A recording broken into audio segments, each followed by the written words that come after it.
Alright guys, I finished Ash's controller, so I'm going to get that sent out to him very shortly here, but I got a new toy tool, and just figured I'd show it off. So the other one was a decent soldering iron. This one's better. It lets you control the temperature. You can see there it's, it's sitting at 205. That's kind of around its default temperature, but like you can specifically set it. It jumps up by degrees of 2, so I like it around mid 230s, and that's really nice. It's got a really well built metal soldering stand with it that actually has like a roller pin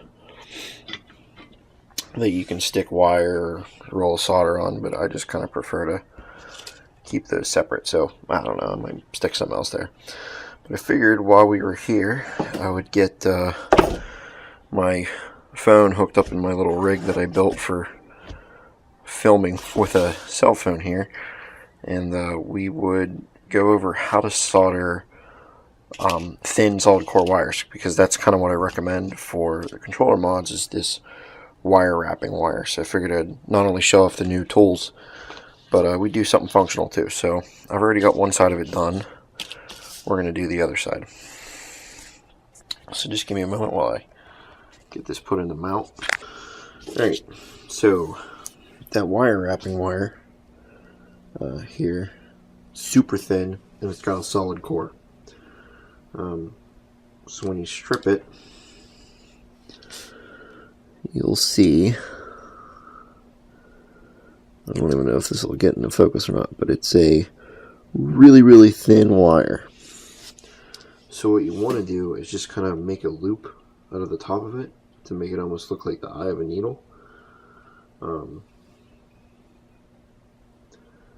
then get that down, pressed tightly, like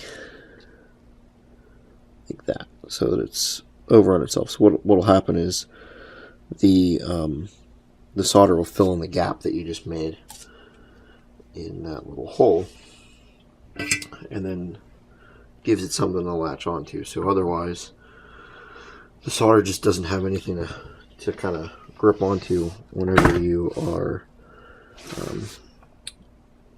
whenever you're soldering. So again, the soldering technique is you want to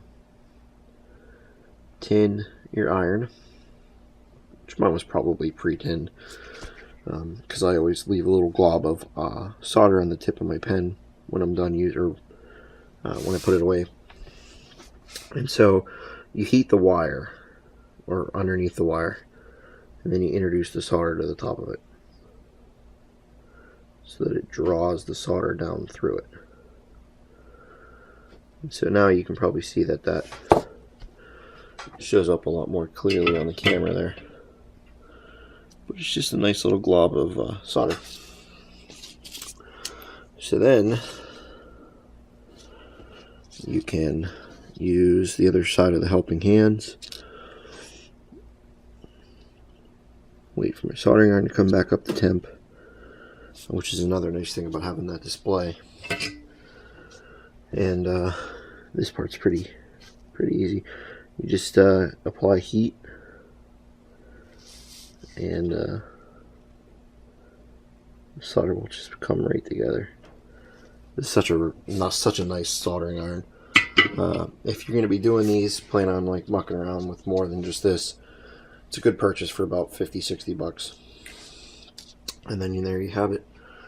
So switch like this, and then what you do is take one end, fold it over the other so that they crisscross, and then take this in between your fingers and just twist, and just ever so slightly pull, and then eventually you'll be able to do it on the wire. Spin it, and then you've got a nicely done switch.